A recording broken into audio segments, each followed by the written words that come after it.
Hi all welcome back to Xylem learning ABD സാറാണ്. ഇന്ന് നമ്മൾ ഡിസ്കസ് ചെയ്യാൻ പോകുന്നത് 2 പവർ ബ്ലോക്സിനെ കുറിച്ചാണ്. ഓക്കെ, ഏതാണ് ഈ 2 പവർ ബ്ലോക്സ്? എല്ലാവർക്കും അറിയാം. ഈ പേര് കേൾക്കുന്ന സമയത്ത് മക്കൾക്ക് എല്ലാവർക്കും കിട്ടിയിട്ടുണ്ടാവും. അപ്പോൾ നമ്മൾ ഡിസ്കസ് ചെയ്യാൻ പോകുന്നത് ആ 2 പവർ ബ്ലോക്സ് ആണ് ഈ നമ്മുടെ കോൾഡ് വാർ ഇറയ്ക്കുള്ള റീസൺ ആയിട്ടുള്ള USSRും US-നെ കുറിച്ചാണ് നമ്മൾ എന്ത് ചെയ്യാൻ പോകുന്നത്, ഡിസ്കസ് ചെയ്യാൻ പോകുന്നത്. എല്ലാവരും ത്രൂ ഔട്ട് കാണുക.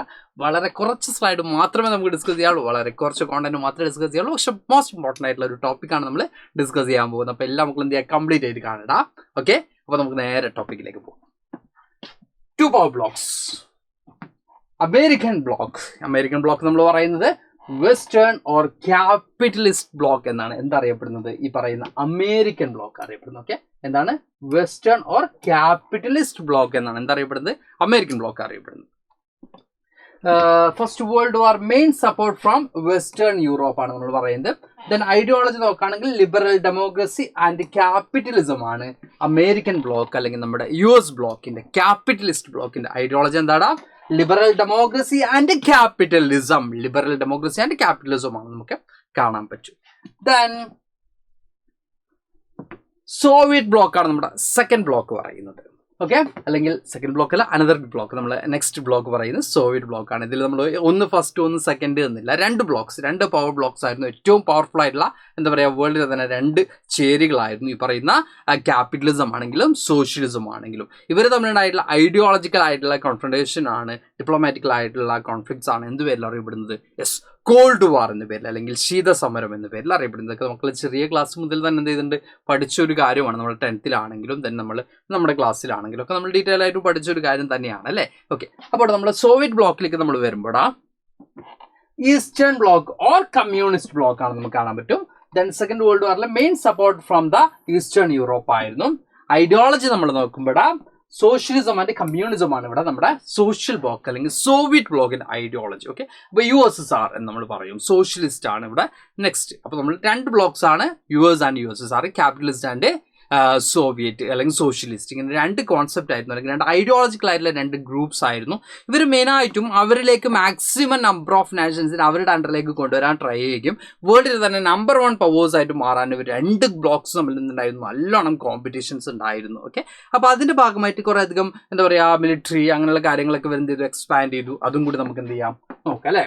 Yes, military alliances of US block നമ്മൾ നോക്കുന്ന സമയത്ത് നാറ്റോ നമുക്ക് കാണാൻ പറ്റും. നോർത്ത് അറ്റ്ലാന്റിക് ട്രീറ്റി ഓർഗനൈസേഷൻ ആണ് നാറ്റോ എന്ന് പറയുന്നത്. 1949 അത് ഫോം ചെയ്തിട്ടുള്ളത് നമുക്ക് കാണാൻ പറ്റും നാറ്റോ. അതുപോലെ തന്നെ ഇവിടെ നമുക്ക് കാണാൻ പറ്റും 12 members from the Europe and north അമേരിക്കയിൽ നിന്നുണ്ടായിരുന്നു. Then armed attack on any one of them would be regarded as an attack on all of them. Then now 29 members ആണ് ഇതിനുള്ളത് നാറ്റോയിലെ നമുക്ക് കാണാൻ പറ്റും. ദെൻ നമ്മൾ സിയാറ്റോ നോക്കുന്ന സമയത്ത് south east Asian treaty organisation ആണ്. ദെൻ സെൻഡോ ഇവിടെ നമുക്ക് കാണാൻ പറ്റുന്നത് സെൻട്രൽ ട്രീറ്റി ഓർഗനൈസേഷൻ ആണ്. അതുകൂടാതെ മിലിറ്ററി അലയൻസ് വിത്ത് മിഡിൽ ഈസ്റ്റ് നമുക്ക് കാണാൻ പറ്റും. ഈ പറഞ്ഞ മിഡിൽ ഈസ്റ്റുമായിട്ടുള്ള ഒരു മിലിറ്ററി അലയൻസ് ആണ് നമുക്ക് ഇവിടെ കാണാൻ പറ്റുന്നത്. ഇതൊക്കെ USന്റെ മിലിറ്ററി എന്താ പറയുക അലയൻസ് ആണ്, മിലിറ്ററി ഗ്രൂപ്പ്സ് ആണ് നമുക്ക് കാണാൻ പറ്റും. ഒരു ബ്ലോക്ക് കഴിഞ്ഞു. ദെൻ നെക്സ്റ്റ് ബ്ലോക്കിലേക്ക് വരുമ്പോൾ മിലിറ്ററി അലയൻസ് ഓഫ് സോവിയറ്റ് ബ്ലോക്കിലേക്ക് നമ്മൾ വരുമ്പോൾ വാർസോ പാക്ട് നമുക്ക് കാണാൻ പറ്റും. 1955 ടു കൗണ്ടർ നാറ്റോയെ കൗണ്ടർ ചെയ്യാൻ വേണ്ടിയാണ് വാർസോ പാക്ട് ചെയ്തിട്ടുള്ളത്, ഉടമ്പടി വന്നിട്ടുള്ളത്. Then USSR and China had close relation with the north Vietnam, north Korea and Iraq to counter SEATO and സെൻഡോയിനും സീറ്റോയും എന്ത് ചെയ്യാണ്, കൗണ്ടർ ചെയ്യാൻ വേണ്ടി അല്ലെങ്കിൽ അതുമായിട്ട് റെസിസ്റ്റ് ചെയ്യാൻ വേണ്ടി കൃത്യമായിട്ടും ചൈനയുമായിട്ടും അതുപോലെ തന്നെ നോർത്ത് വിയറ്റ്നാമുമായിട്ടും കൊറിയയുമായിട്ടും ഇറാഖുമായിട്ടും USSRന് എന്തുണ്ട്, ക്ലോസ് റിലേഷൻ ഉണ്ട് നമുക്ക് കാണാൻ പറ്റും. ഓക്കെ, അപ്പോൾ ഇതാണ് നമ്മുടെ military alliance of both blocks നമ്മൾ പഠിച്ചത്.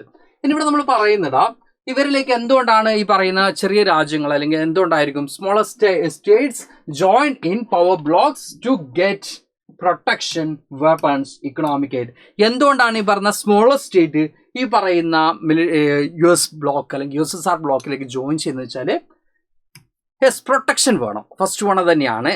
പവർഫുൾ ആയിട്ടുള്ള നേഷൻസ് അറ്റാക്ക് ചെയ്യാൻ വരുന്ന സമയത്ത് അല്ലെങ്കിൽ ഈ പറഞ്ഞ ബൗണ്ടറി ഡിസ്പ്യൂട്ട്സ് ഉണ്ടാകുന്ന സമയത്തൊക്കെ പ്രൊട്ടക്ഷൻ ഏറ്റവും ഇമ്പോർട്ടൻ്റ് ആണ്. അപ്പോൾ അത് ഈ പറയുന്ന USSR നൽകുന്നുണ്ടെങ്കിൽ അവരുടെ കൂടെ നിൽക്കാൻ ആര് വില്ലിംഗ് ആണ്, ഈ പറയുന്ന സ്മോളർ സ്റ്റേറ്റ്സ് വില്ലിംഗ് ആണ്. വെപ്പൺസ്, അവർക്ക് ആവശ്യമായിട്ടുള്ള വെപ്പൺസ് പ്രൊവൈഡ് ചെയ്യുന്നുണ്ട്. അപ്പോൾ അതിന് ഇക്കണോമിക് എയ്ഡ് പ്രൊവൈഡ് ചെയ്യുന്നുണ്ട്. അപ്പോൾ അവരുടെ ഡെവലപ്മെൻറ്റ് അച്ചീവ് ചെയ്യാനൊക്കെയുള്ള ആവശ്യമായിട്ടുള്ള ഇക്കണോമിക് എയ്ഡൊക്കെ പ്രൊവൈഡ് ചെയ്യുന്നുണ്ട് ഈ 2 പവർ ബ്ലോക്സ്. അതുകൊണ്ട് തന്നെ സ്മോളർ സ്റ്റേറ്റ്സ് ഇവരുടെ പാർട്ടായിട്ട് നിൽക്കാൻ വില്ലിങ് ആവുന്നുണ്ട്. ഓക്കെ, അപ്പോൾ ഈ ഒരു ടൈമിലാണ് നമ്മൾ നോൺ അലൈൻഡ് മൂവ്മെൻറ്റ് ഫോം ചെയ്യുന്നത്. ബാക്കി നമ്മൾ ഈ പറഞ്ഞ പോലെ തന്നെ അതർ ഓർഗനൈസേഷൻസ് ഒക്കെ നമ്മൾ ഡീറ്റെയിൽഡ് ആയിട്ട് തന്നെ നമ്മൾ മറ്റ് ചാപ്റ്റേഴ്സിലും ഒക്കെ എന്ത് ചെയ്യുന്നുണ്ട്, അടിപൊളിയായിട്ട് പഠിക്കുന്നുണ്ട്. അപ്പോൾ ഇതുപോലെ തന്നെ മോസ്റ്റ് ഇമ്പോർട്ടൻ്റ് ആയിട്ടുള്ള ഏരിയാസ് വളരെ ഷോർട്ടായിട്ടും വളരെ കൃത്യമായിട്ടും പറഞ്ഞു തരാൻ ഇനിയും ഞാൻ വരുന്നുണ്ട്. അപ്പോൾ അടുത്ത ക്ലാസ്സിൽ നമുക്ക് വീണ്ടും കാണാം. അപ്പോൾ ഇതുപോലുള്ള ചെറിയൊരു വീഡിയോസ് മക്കൾക്ക് ഇഷ്ടപ്പെടുന്നുണ്ടെങ്കിൽ എന്ത് ചെയ്യുക, ആ ഒരു കാര്യം കമൻറ്റ് ചെയ്യുക. അല്ലെങ്കിൽ ഇഷ്ടപ്പെടുന്നില്ലെങ്കിൽ അതും കമൻറ്റ് ചെയ്യുക. എന്താണ് നിങ്ങളുടെ അഭിപ്രായം എന്ത് ചെയ്യുക, എല്ലാ മക്കളും കമൻറ്റ് ബോക്സിൽ കമൻറ്റ് ചെയ്യുക. ലൈക്ക് അടിക്കാനും മറക്കണ്ട. അപ്പോൾ നമുക്ക് അടുത്ത ക്ലാസ്സിൽ വീണ്ടും കാണാം. Thank you all. ബൈ.